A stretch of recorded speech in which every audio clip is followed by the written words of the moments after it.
Have you heard? Metro by T-Mobile now includes Amazon Prime. Yes, enjoy the best of shopping and entertainment, movies, TV shows, music, free shipping, and much more. All included for just $40 per line for 3 lines. All on the T-Mobile network. Discover the smarter way. Metro by T-Mobile. That's genius. One offer per account. Offer subject to change. $12.99 per month value. Offer valid for new Amazon Prime members. Metro customers may notice reduced speeds versus some T-Mobile customers. Video at 480p. Capable device required. See store for details and terms and conditions.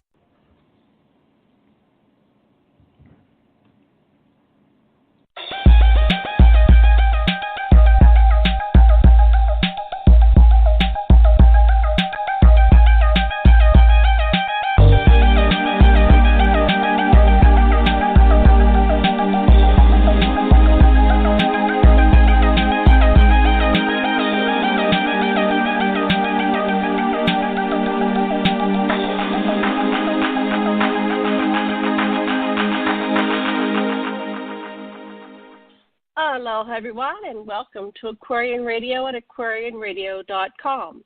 And I'm your host, Janet Lessin, and today is an episode of Experiencers Network, and our guests are Linda and Richard Smith, and we are going to discuss multi-generational experiencers.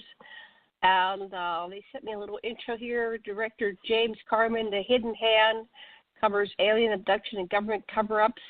In 2013, he said in a recent interview on Buzzsaw that abductions are generational, that ETs learn from these chosen bloodlines. Abductees tend to be creative and seem to have psychic abilities and empathic abilities. Are these creative, psychic, empathic abductees this way from genetic manipulation from the ETs, or are they chosen by the ETs because of these abilities? That's a good question.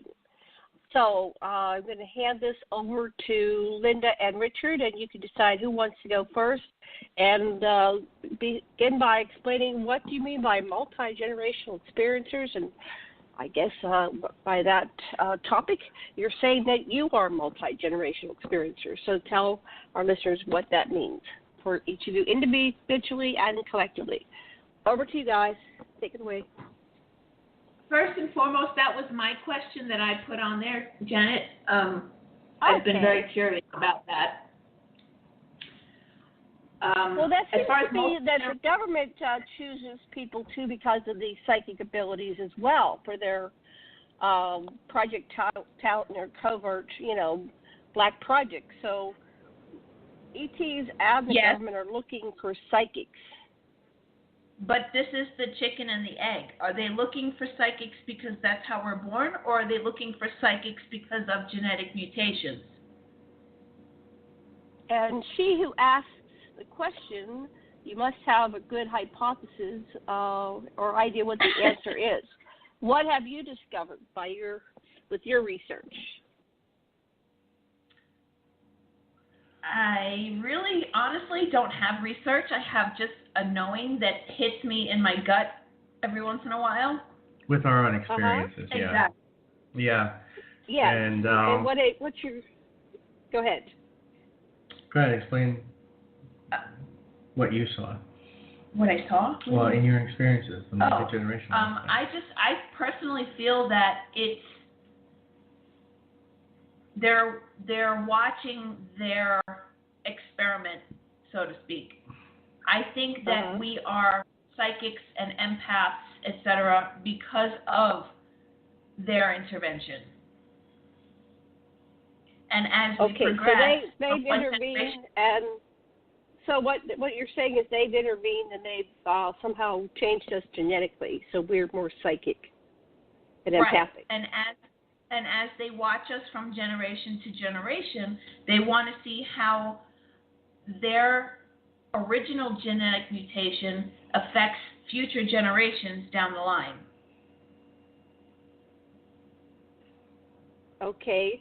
So one of my guests said recently that the current studies in one university or several universities show that humanity is becoming less empathic, which was a shocker.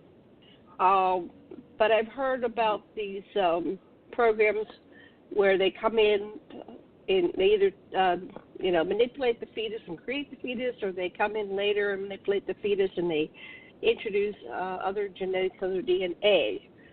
So what do you think's been going on with your family and yourself individually and your family? I know that my mother has had experiences. She actively started documenting her experiences at around age 50. Why? I have no idea. But she has had experiences.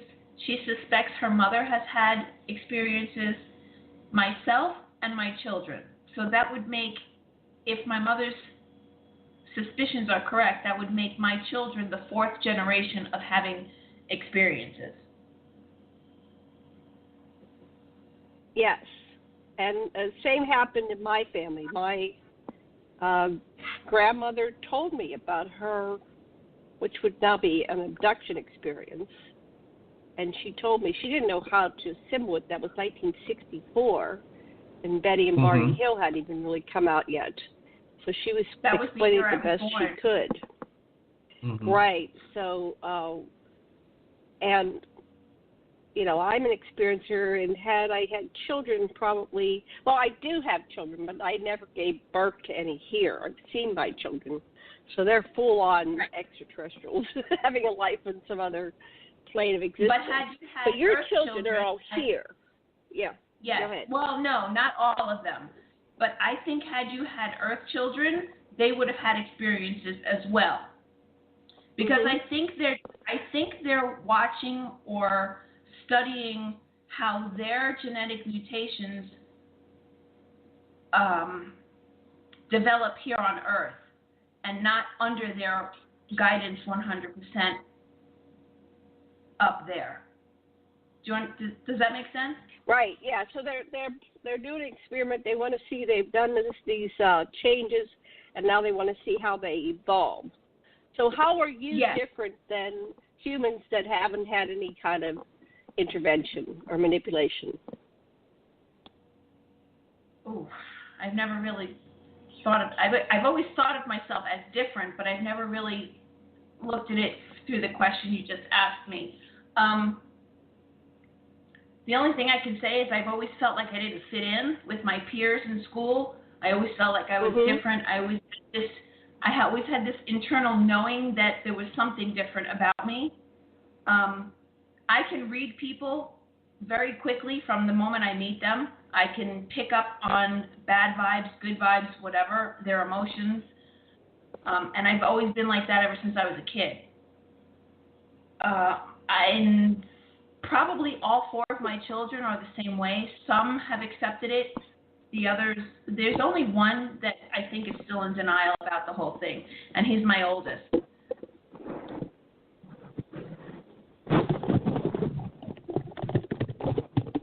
She does it to me all the time. Okay, with reading me.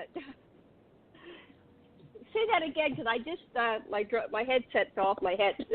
Go ahead. Say again with the last sentence. Sorry. I was just saying, she does it to me all the time in terms of reading me.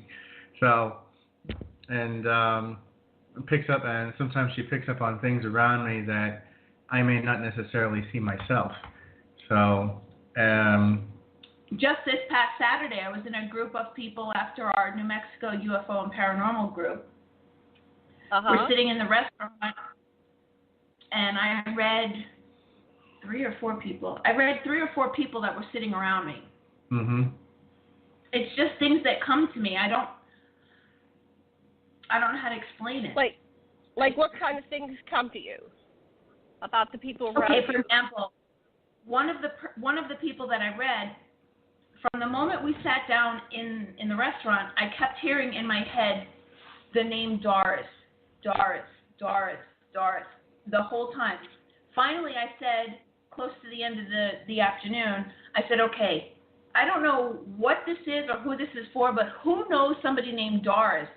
And the woman who was sitting across from me all of a sudden had deer in the headlight eyes.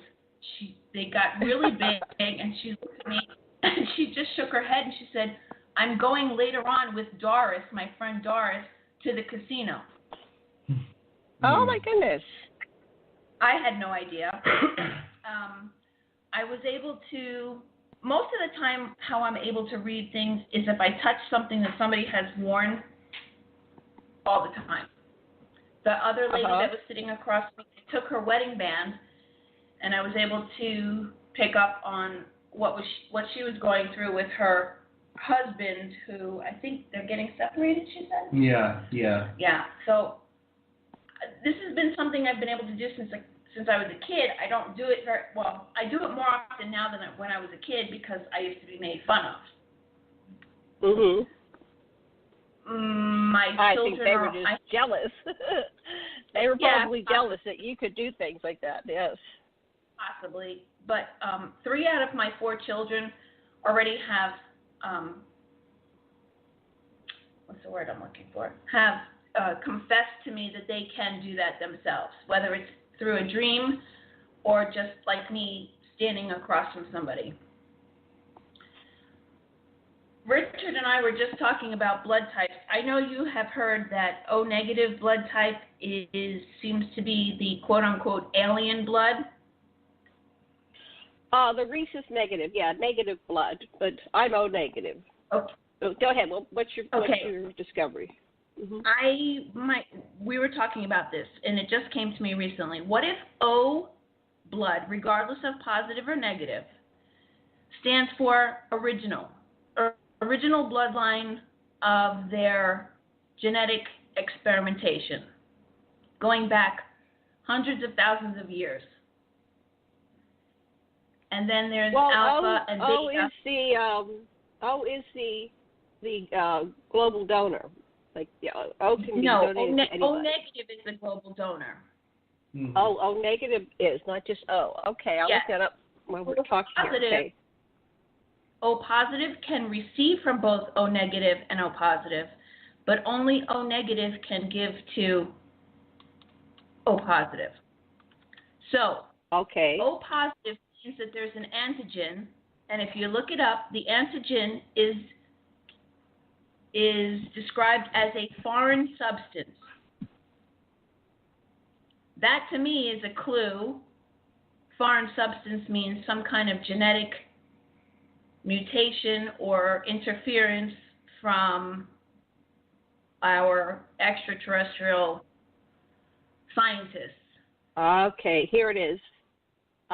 It says it's the O positive blood group, the universal donor or not. It says no, it's the O negative. Yeah, the antigens are proteins or glycoproteins on the surface of red blood cells that can react with the recipient's immune system in such a way that the recipient would be harmed. Okay, so I'm O negative. That's why they were jumping up and down when they tested me and I'm O negative. Like, oh, good, you're the universal blood donor. Okay.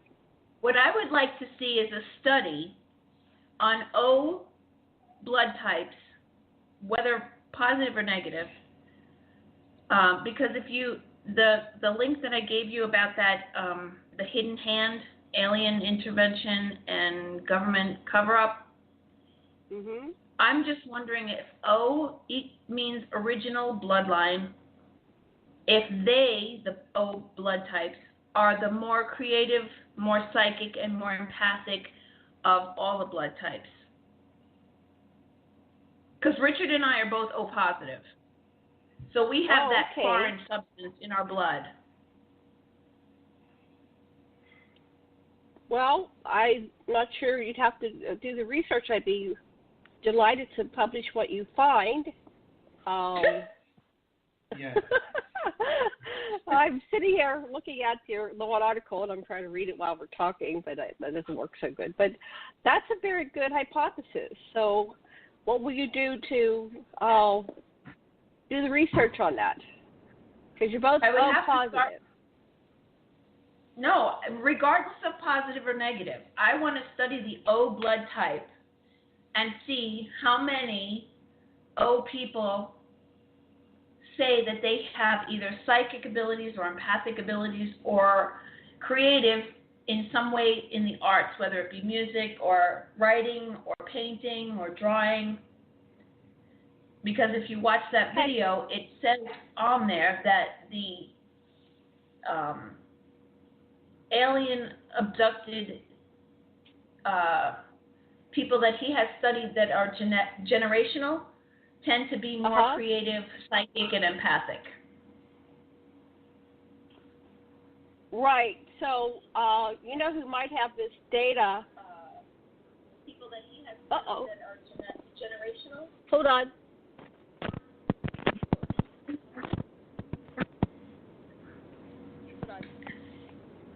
Mm-hmm. Yeah. Oh, I know what's going on. Hold on.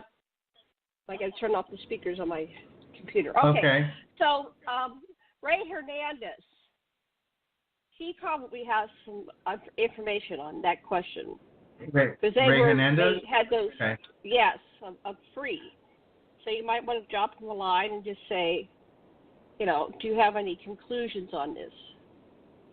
Okay. Do you have any information? Okay. Because I'm curious about that. That would be great to find that correlation. I'm pretty sure they did ask something about blood type. But of course, not everybody knows their blood type. But maybe they've got some more information on that. Okay. That's very exciting. So yes. So this Hidden Hand, I heard about that. I've never watched it. I didn't have time to watch it earlier today, but I plan on. Okay. So who did? Did you watch it, Richard? We watched the trailer, and I've been actually meaning to catch up with it for a while. They used to have it on Netflix, but then it disappeared from there, and now they have it on Amazon Video, so we're going to catch up with it there. Okay, so I expect a report on that one. We can talk about it. Okay. Yeah, because, you know, it takes all of us to do this research. There's so many, unfortunately, we're in this time illusion that we only have so much time every day, and I get tired. I got to take a nap. I can't keep my head up. And then I can usually go to around midnight if I just take a break in the middle of the day.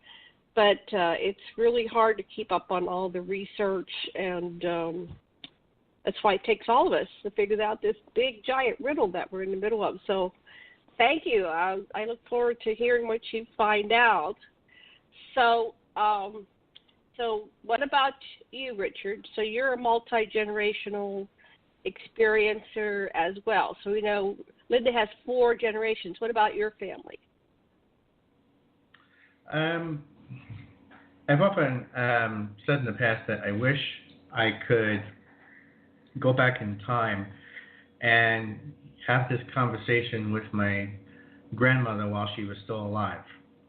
Because my grandmother was very psychically inclined. Even my grandfather admitted to it. He knew it, that my grandmother had these abilities to pick up on things, read things, see things into the future in more of a prophetic style in terms of, you know, things affecting the family. And my mother knew that she was very much a part of it with the alien contact, being a contactee, alien abductions all through her life. It's probably the reason why she felt like she never belonged growing up. I mean, you know, she would often tell me that she felt like she was hatched on the front doorstep. She never felt like she had really been part of the family that she grew up in. And so let me have a reference. What year was your mother born? Just to get I need to get this from both of you too. So your mother was born in what year? 1952. Yeah, 1952. Okay. 1952. Okay. So she's my generation. We're the baby boomers. Yes, and so am I. I'm a baby boomer myself. So I think my grandparents. Grandparents, yeah. When was your My grandparents were in the 1920s. I think, I can't be sure. For some reason, the number 1923 comes to mind, somewhere around there. Yeah, and my mother was born in 22 and my father in 20. And what about you, Linda? I'm just documenting all this down. My mom was born in Mom was born in 42, Dad was born in 39, and I was born in 64. So my mom and myself were baby boomers. Okay. And Born in 64. So I'm 10 years older than you. Okay. So now we got the timeline here. So your grandmother. Do you have any idea when you said it was your grandparents? Yes, both of my grandmothers were born in 1920. Okay, 1920. Okay. Okay. Okay, so go ahead. So Richard, explain how you know that. So she told you, your mother told you about that she was an abducted contactee experiencer. And what was interesting is that when she was much younger, she was always unsure of how to, I guess, explain some of her experiences. And of course, it didn't help that when I was about maybe 3 years old or something, 2 or 3, I had a strange sickness that the doctors couldn't explain that turned me into almost like a little skeleton because I had lost so much weight that you wouldn't know it now, but I had been so emaciated that it terrified my mother, and the doctors just kept telling my mother, don't worry about it, it'll pass. But this was the time frame when the movie The Exorcist came out. Oh, God. And of course, that scared the living hell out of my mother because she's seeing what's going on in the movie with the little girl, Reagan, and she was relating that to what was going on with me. And so it at the time, it made it more difficult for her to talk about these things because of what happened to me when I was extremely young as a toddler, and it looked like I was 2 inches from death at the time. As my eyes were all sunken in, it was pretty bad. I don't remember any of it. Did they ever give you a diagnosis of what it was? Did they ever tell you what it was that you had? No, the doctors couldn't figure it out. And I know because my mother told me that. She says they couldn't give her a straight answer. So somehow I recovered from that, and all of a sudden, out of nowhere, after having that for a while, went back to looking normal. And then as time went on, I started becoming more and more curious when I was an adolescent and a young teenager about, all these things I was seeing in the Star Wars movies and on the Star Trek TV shows. And then, of course, I got hooked on In Search of with Leonard Nimoy, and all this stuff started to gel together. And it was my mom who got me hooked on that stuff. So, as the years went on, it made it easier to open up a dialogue with my mother and have these conversations with her. By the time I had reached the age of 21 and things started kicking off as far as awakening to all this stuff, it was in my 20s and 30s, early 30s, that I would go back and talk with my mom about more of the stuff I was realizing and finding out. And it ended up opening up a lot of doors for her and answering a lot of questions. Mm-hmm. It was kind of like one of those reverse scenarios where the child learned more and then went back and taught the parent. But that I remember my mother putting her arms around me and saying, thank you. You've answered a lot of questions that, I didn't know how to answer on my own. And things started making more sense to her. And it wasn't like she didn't have this curiosity in the first place about what was going on, but just putting the pieces together, I think what happened to me as a kid kind of put a damper on that for a long time. And maybe that had something to do with the alien contact issue anyway in my family, and there may have been some subconscious thing in her mind that, she didn't like the fact that it almost took her child away from her. So then there's my nieces. for my brother's kids. He's got 4 girls, and they're all extremely gifted in their own way.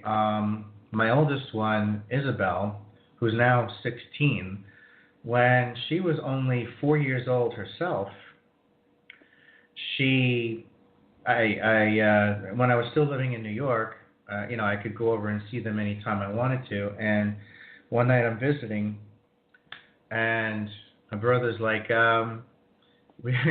he says, "Come in here a minute. We want to show you something." And he looks at his wife, Nancy.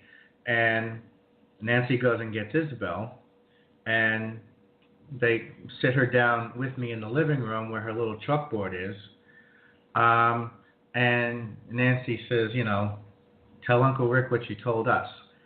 And because they didn't know how to really think about it or what to say about it, because it shocked them. So they're like, "No, obviously, let's go to Uncle Rick. Let's talk to him." But she, at all of 4 years old, proceeds to stand there at her little chalkboard with a piece of chalk and starts drawing out the shape of the planet, which in the conversation I had realized was the planet Earth. And she proceeds to draw this one continent on the lower right side of the sphere, and she zings me with a name for it that I know at 4 years old she could not know where this came from. She says, "That's Australia." And I was like, okay. And first of all, at 4 years old, I'm thinking, how the hell does she know the name Australia or where it is? Right. And on the top part of the sphere or the globe, she draws a circle like a hole in the atmosphere. And she says, they took me out of this hole, and that's how she starts off. Said, "I was taken through this hole, and they brought me to Australia. And then we went underground." And I'm looking at her like, "Sweetie, how, okay." I didn't even know where to begin. First of all, her pronunciation was perfect. I looked at Rob and Nancy. I was like, where the hell did she get the word Australia from?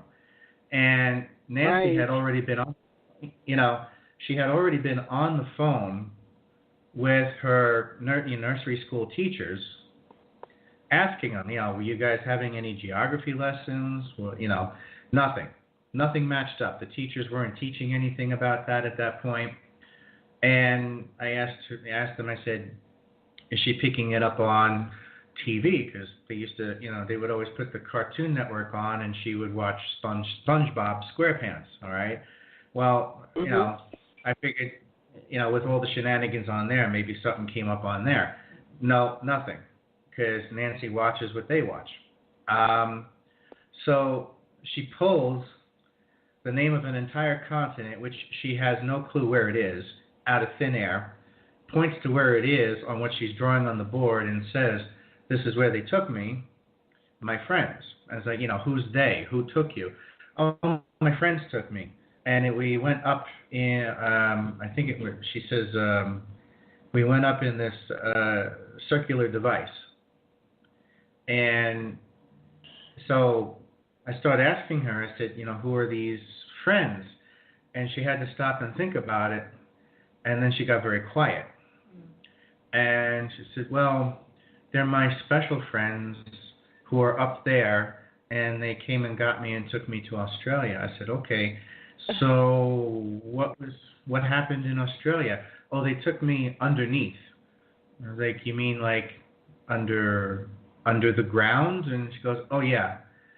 And I said, "Did they bring you back?" Obviously. And she said, "Oh yeah, they brought me back through the hole in the air and brought me back to Mommy and Daddy." So that was something that knocked my socks off, hearing that from my 4-year-old niece. And because that was the first time, other than an experience I had many years before with Linda's daughter Jacqueline when she was 3 years old. Your daughter. My daughter, my star child. This was the next shocking experience I had with a child that young who was able to consciously articulate with big $50 words what she was talking about. And Great. it was just blew my mind. I was like, she doesn't know at the time when I had, at the time when they were still younger, when I had first moved from New York to New Mexico, they wouldn't have been able to point to where New Mexico is on the map to save their life. But she knew exactly where Australia was. So, So that would make them the fourth generation. Right. So that tells me it's the fourth generation. So my brother's kids are picking up as the fourth generation. Wow. Well, that's great. I love it. So what does that mean to you and your family? How are you handling this? How do you perceive it? Some people say, wow, I'm chosen. Some people say, I want to stop it. What about you and your family? How do they look at it? Mine is, in my family, it's always been a case of learning experiences, educational experiences. Now that doesn't mean that some of them weren't somewhat strenuous and horrific at times. But I suppose the difference I would point out is that the experiences are not, for me anyway, not overtly venomous and abusive. So you're chosen. Mm-hmm. So, I was told early on at the age of 21, we want you to be a teacher of the masses. We want you to get the word out there. And granted, I'll be the first one to say that a couple of the more consistent entities that I've been in contact with ever since my early 20s have put me through some very trying and strenuous experiences, but nothing that is sadistic or malevolent, which I know is also going on out there. Experiences give me an example of an experience you would call trying. There was one. Okay, so there's one. There's one point where this is kind of like one of those moments where she was teaching. I say she, I mean the crone, the entity we talked about a couple weeks ago. Mm-hmm. It's kind of like one of those experiences where I learned to be careful what I ask for because I just might get it.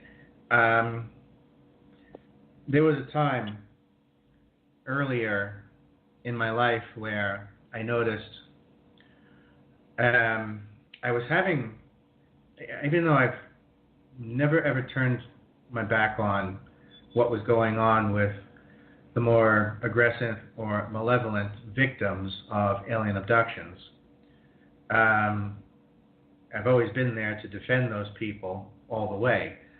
But I noticed that it wasn't applying to me, and it started feeling a little weird being in these kind of like these contact groups that acted like AA meetings for people who were alien abductees. And that still works. AA. Okay.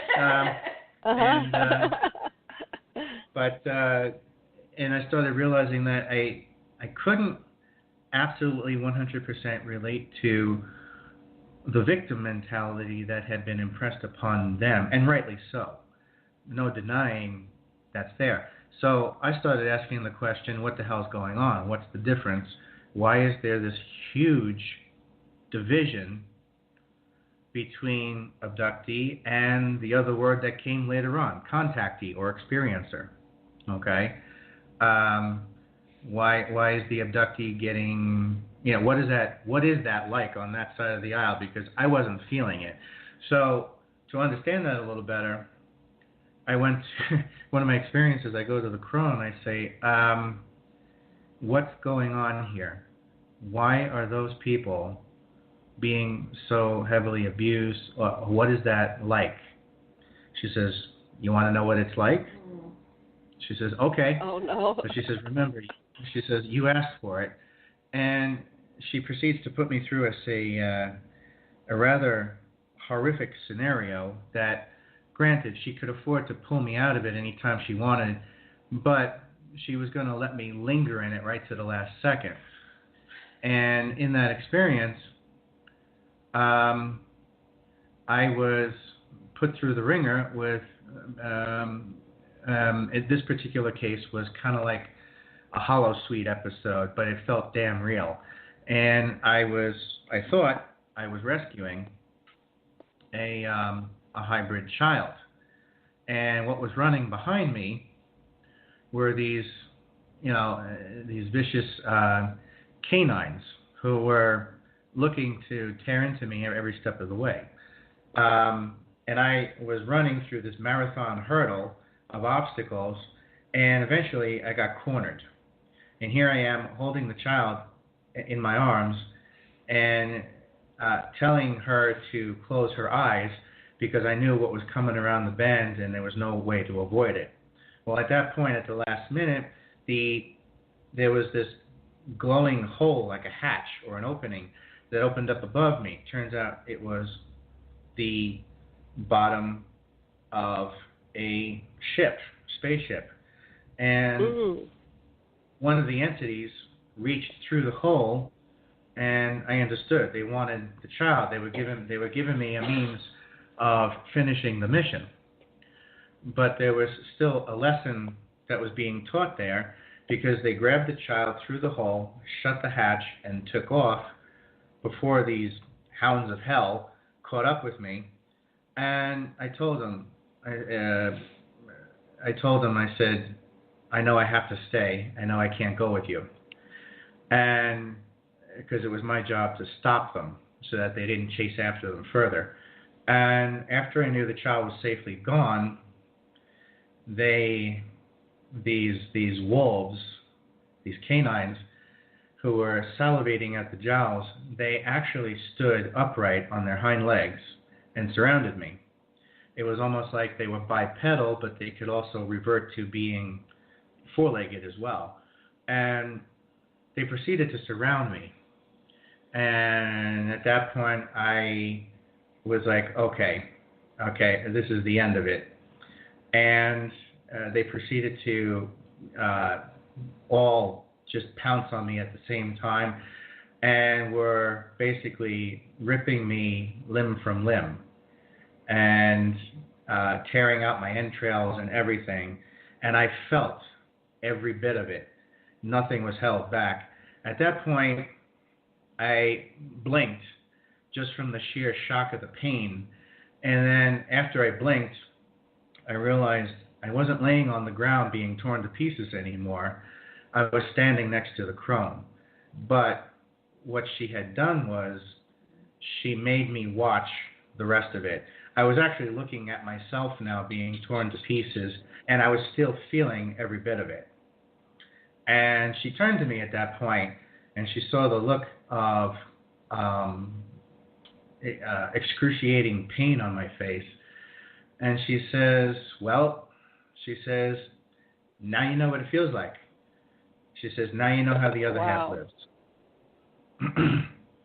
So that was the lesson I learned about what alien abductees go through with those malevolent and abusive experiences. Well, none of it's real on some level. We're all just making this up. And I've heard these things before. There was one, I was sitting at a table with Linda Moulton in State College, Pennsylvania, when she was living in Philadelphia. It was probably about 1993. And there was a bunch of experiencers, and it wasn't very well known then, but they wanted to meet with this special dinner with Linda. So I interviewed them, vetted them, and said, okay, you can come, you can come, you can come. And this one fellow said that he was on board a ship, and he was there with two kids, and it was a round room, and there was a barrel, and this the door opened, and this snarling creature, like out of a nightmare, comes through the door and starts to chase all three of them. And so he ended up taking the kids and putting them in the barrel and protecting them, and then he got eaten. It was just a test. It's like, oh, would you protect yourself or these children? So I guess he passed the morality test. Right. And that's what it was for me, too. That's why I had turned to the entity up in the craft, and I said, I have to stay. I can't go. Yeah. So we have these tests. They just want to see what you're going to do. So amazing, yeah. Okay, so you have you have 4 generations too, Richard? Yeah, it's interesting because it's only in recent years that I started focusing more on that. Early on in my 20s, I was kind of more looking at it like, okay, what's going on with me? By the time I got to my 30s, I realized, okay, this includes my mother, and I'm going to make an educated guess and say it included my grandmother because of the way she was. And then by the time I got into my early 40s, I realized it included my nieces as well.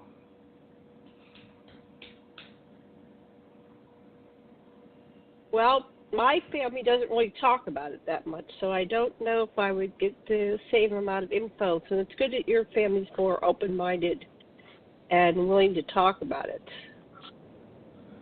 Well, I think a lot of that happened because of my brother and I. My brother Rob and I, we were more. You probably noticed this yourself. We were that. Even though we were born in the 70s, we grew up in the 80s. So we were the generation of the 80s, and the 1980s was, in its own way, even though people were still being burned at the stake and hunted down in the streets, the 1980s was kind of like a watershed of all this stuff that came on the scene, both in the UFO realm and in the science fiction realm and all this stuff. And Rob and I, our generation, we just latched onto it and sucked all that up, and it ended up becoming basically the backbone of our generation that we took into the 90s and the 21st century. So, there's a lot to be said for the 1980s playing a key role. Well, if you remember, in I think it was 77 or 78, we had Close Encounters of the Third Kind by Steven Spielberg. Yeah. So that started to open minds. Yeah. And then, I don't remember what year was E.T. Phone Home. It was in the 80s. It was about 82, 83, yeah. Yeah, 82, 83. So those things started conditioning people to be more receptive to the extraterrestrial presence on Earth. And in fact, the way the both movies were depicted, that if you didn't get that there were aliens, you were kind of like, not the groovy person, not the smart person, not the one in the know, right? You're like, oh, well, you're so stupid. You don't understand that this is real. They're meeting at the Devil's Tower, and these kids are hiding the ET in their house. So, yeah. So, I was so excited when both of those movies came out. I was like jumping up and down on my seat. Could barely contain myself. Oh. So, because I've been an experiencer all my life, and it's like, oh, when are they going to get it? This is so, hard. It's taking so long. Yeah. Yeah. Okay. So you bring up. Go ahead. You bring up the movie E.T. Here's an interesting side note to that. Obviously, my nieces came from the more recent generation. They, never knew anything like Close Encounters or E.T. or anything like that. But one particular Christmas, my parents had gotten, when she was much younger, they got Isabel, my oldest niece, a sort of like a life-size stuffed doll of E.T. from the movie E.T. Mm-hmm. Okay, with the glowing finger and everything. It was life-size. All right, Oh, and wow. and I thought it was pretty cute. There was nothing about it that could even remotely be seen as threatening. But when they gave it to Isabel for Christmas that year, she actually had a negative reaction. She started crying. She was scared of it. She didn't want it near her. Oh, wow. So my brother actually had to hide it because until she got older, every time she saw it, it terrified the living hell out of her.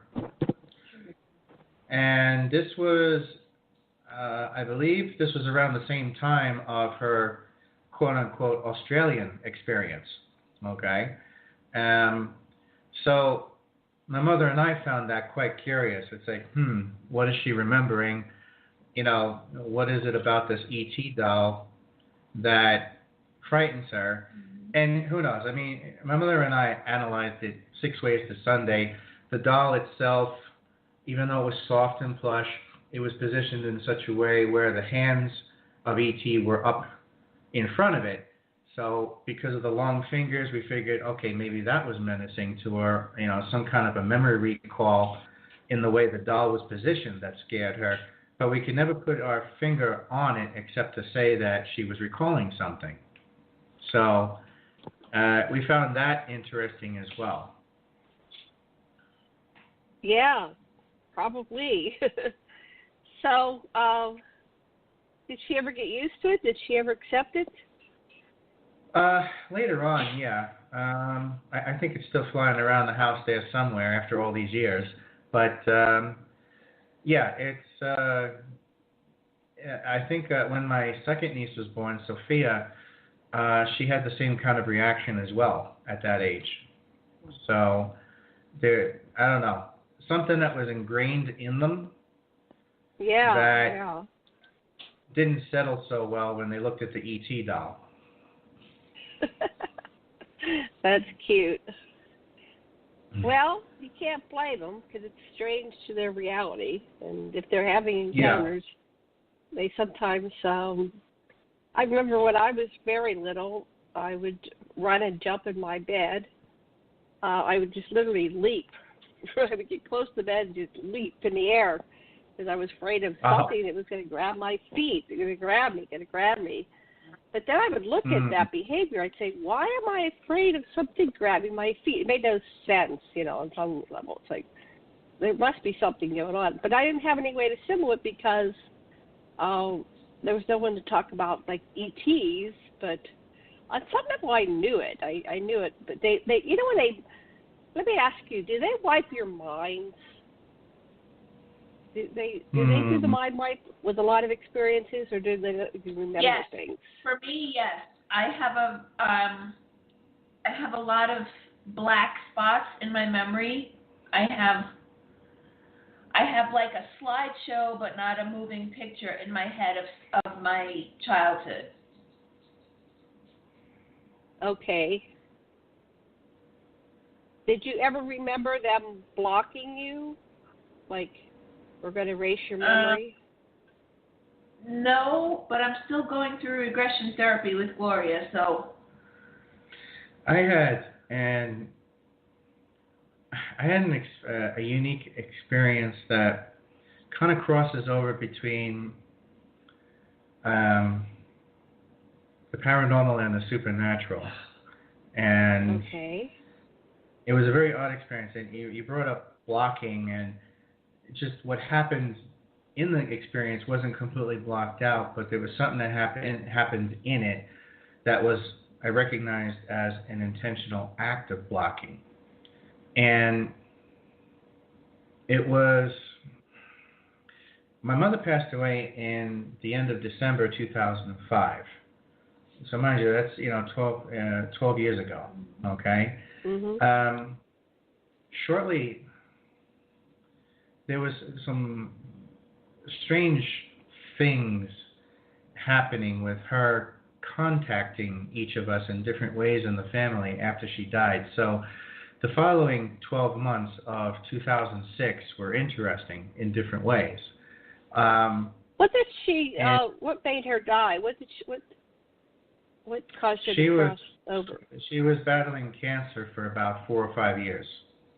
Okay. And it was synovial sarcoma, and it was one of those wacko forms of cancer that can manifest wherever it wants to, in any part of the body, in any organ, in any limb, anywhere. It wasn't like, something you would call stomach cancer or liver cancer or lung cancer. It just went everywhere. Okay? And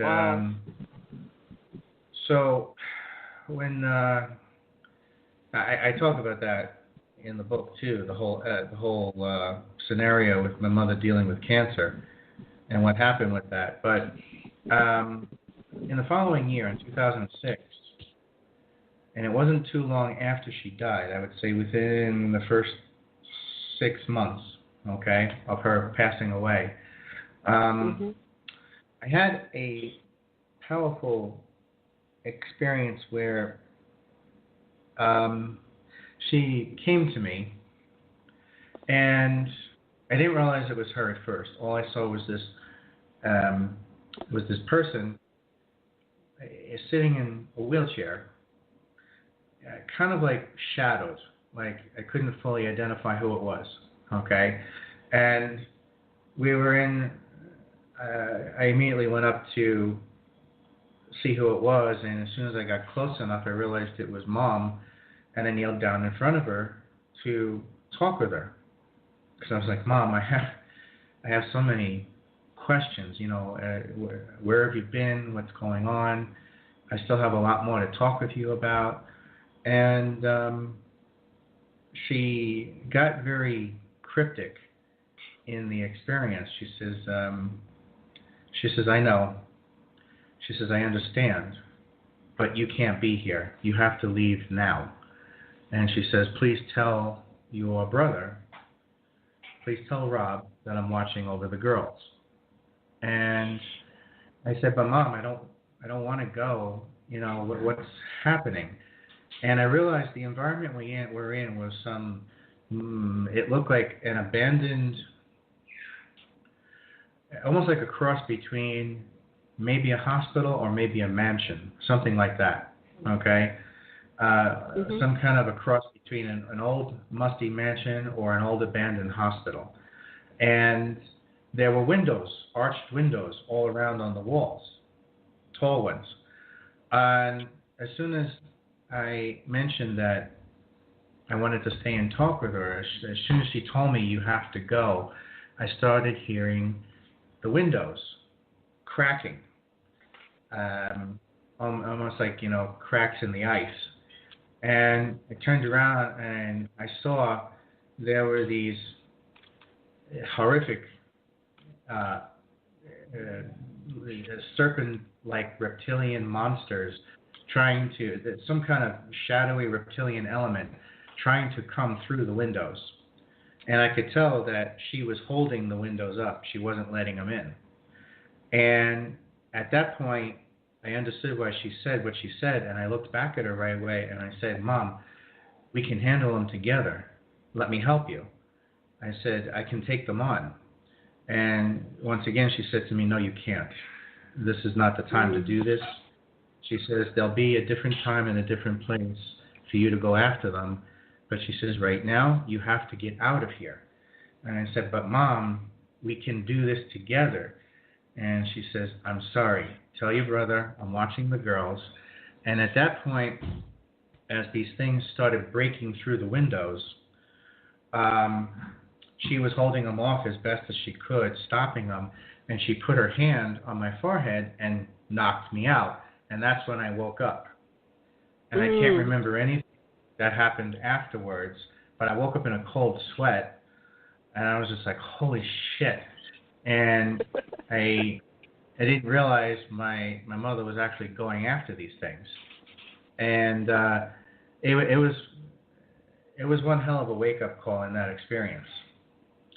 because these things were definitely trying their best to get through the window and get at me. Mhm. So, it was almost like she had set up this neutral zone that they couldn't break through. So she's your protector. I guess so. I mean, it doesn't shock me. She was the one who always wanted to have her own command of the Enterprise. My father would always laugh at that. So when she was dealing with cancer, they had this big, long, white car. I think it was like a Pontiac Regency or something. It was like a gunboat, all made of metal. And they would take that into the city all the time to go to the cancer center. And of course, she dubbed it the Enterprise, and all the taxi cabs were considered the Klingon. So, and my dad was Sulu, so he, warp speed, Sulu. And he would look at her like, how fast do you think we can go? We're in the city. She sounds like she got a nice personality, good sense of humor. Yes, she did. Yes. And by the way, she, early on, long before she ever had cancer, she had met Linda. And this was many, many years ago. And first thing out of her mouth after meeting Linda was like, that's the one. That's your perfect match. Now, oh my goodness. Why the hell is that happening? Wow. Yeah. Even my mother knew all those years ago. She knew. Oh, that's wonderful. That's good you had a good relationship with her. Mhm. Yeah, we both had good relationships with our mothers. And both of our mothers died in 2005. Oh my goodness. Wow. That's sad. Okay, well, we're running out of time here. Let's begin to wrap it up. What would you like to say? We're going to do another show in a couple weeks, but go ahead. Final words.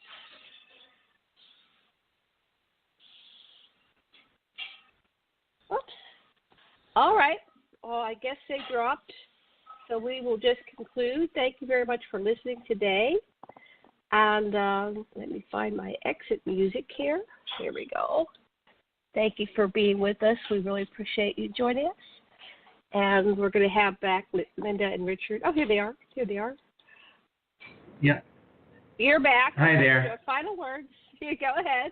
Yeah, sorry about that. That's okay. If you guys want to know anything about us, just visit our official website at ufoteacher.com. Yes. Now, are you having a conference this year? Yes, we are. We're planning on. What are the dates of your conference? What's the date? October. It's not set in stone yet, but I'm looking at the weekend of October 19th, Friday the 19th to Sunday. Okay, October 19th to Sunday. All right. And so if when they want you to know get that about set in stone, you'll let us know. Yeah. Go ahead. Anybody who wants to know about the conference, they can go to the conference site. It's humanoriginsconference.com. And that's the name of it, Human Origins Conference. That's the name of the conference itself. So for Linda and I, it's ufoteacher.com. For the conference, it's humanoriginsconference.com. And the link is on there for the ticket sales too. We've already got tickets selling for it. So, feel free to get your tickets ahead of time there. Excellent. Okay. Well, I will put that on. If you send me those links, I'll make sure they're on the page for the show, and let's start promoting it and make it so. It's fun to have these conferences, and they're very educational, and they get the word out, and they help us wake up humanity, because we sure need us to wake up. All right. Well, I really appreciate having you here. I think I'd be scheduled for 2 weeks, but I will actually be at in Vegas for the IUFO conference, and I'm going to need to reschedule that because I think I'm flying. But I'll send you some dates. I'm going to the UFO Congress in Scottsdale, Arizona. So, all right, we're about to run out of time. So thank you. Much love and blessings and aloha. Until then. Thank you. Bye-bye. Bye-bye.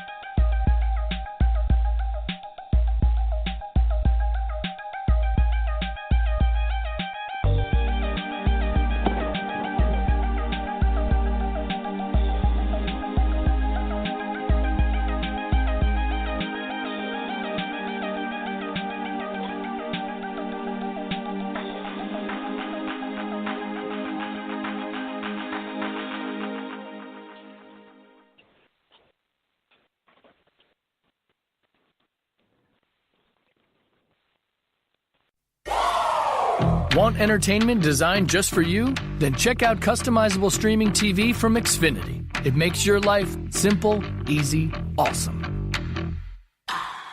Xfinity gives you customizable streaming TV options. Enjoy the most free shows anywhere on any device, and even access your streaming apps right on your TV with X1. Go to Xfinity.com, call 1-800-XFINITY, or visit a store today to learn more. Restrictions apply.